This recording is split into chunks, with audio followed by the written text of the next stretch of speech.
Hi there, this is Berin again, and in this video I want to talk about the correct way to hold the saxophone. And so the first thing I want to kind of just do a quick review of is posture, because posture is very important for making sure we're holding the saxophone correctly. So I have another video that goes more in depth, but just as a quick review, we want to make sure our rib cage is up, our hips are pointed up, and so that when we breathe, it's all down here in this area. And we don't have any chest or shoulder breathing. It's all down here. Now, of course, when we put the saxophone together, we get the neck strap out, we put the neck strap on. We want to make sure that the neck strap is set so that the saxophone comes to us. Now, some people put it too low and they're bending down the neck and it changes the sound, or they put it up too high and they're stretching up and it also changes the sound. So you want to make sure it's at the right height so it comes straight to you. There's no searching for it, bending down for it.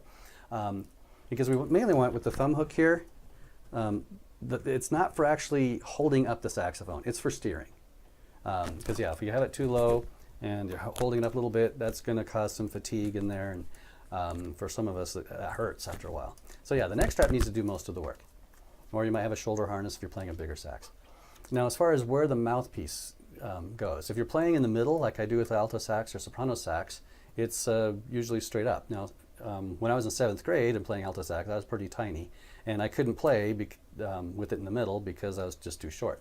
So I had to play on the side. So if you play the saxophone on the side, and this goes for the bigger ones like tenor sax and baritone sax as well, we usually, I shouldn't say usually, we need to turn the mouthpiece to like a 1 or 2 o'clock angle. So again, the sax is coming straight to us. We're not having to, if we had this straight up, and I see a lot of beginning students do this. They'll play off to the side, but they'll have the mouthpiece straight up. Then they have to tilt their neck to get to it, which again is going to change the tone, and we don't want that.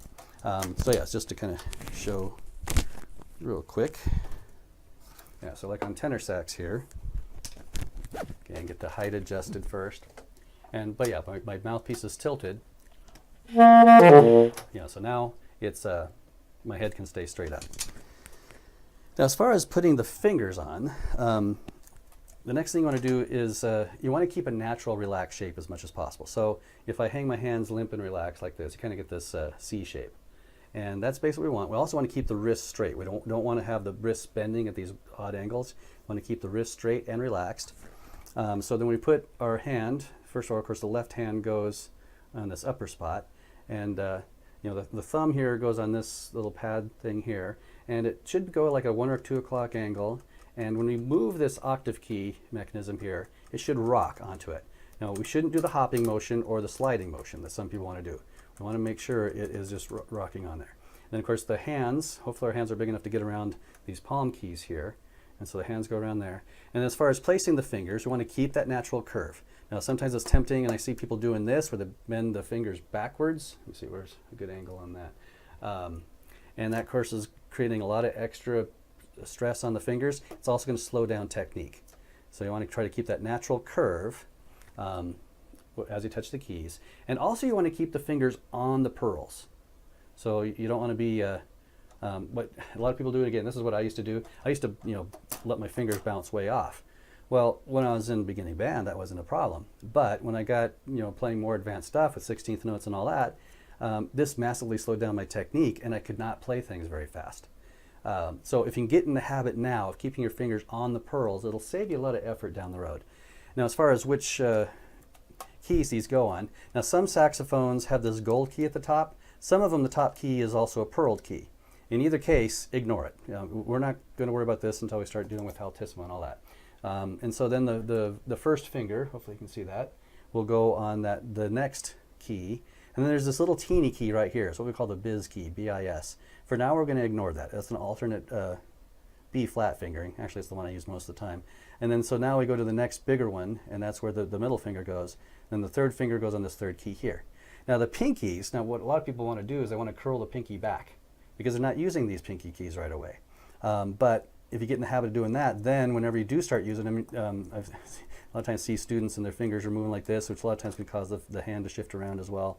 So you want to maybe maybe lightly touch this top key, the G sharp key in there. So then when you do start using it, it's ready to go and you don't have to build a new habit, and change an old one and put it in a new one of putting the finger there.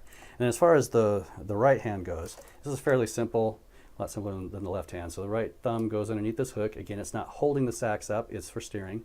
And then these fingers here, hopefully, not really good angle on this, but yeah, we've got the 3 fingers, we've got our index finger, middle finger, third finger, and they just line up on those 3 keys right there.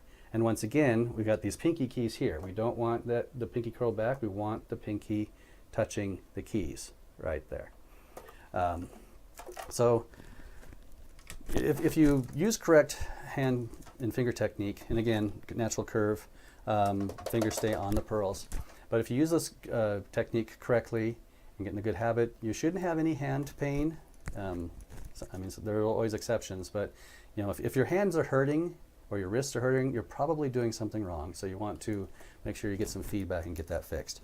But if I have a lot of problems with arthritis and things like that, but as long as I'm keeping my fingers relaxed and natural curve and all that, I'm fine. So hopefully, yeah, just make a good habit here in the beginning, and you shouldn't have any problems down the road. And if you have any other questions, feel free to email me. Thanks for watching.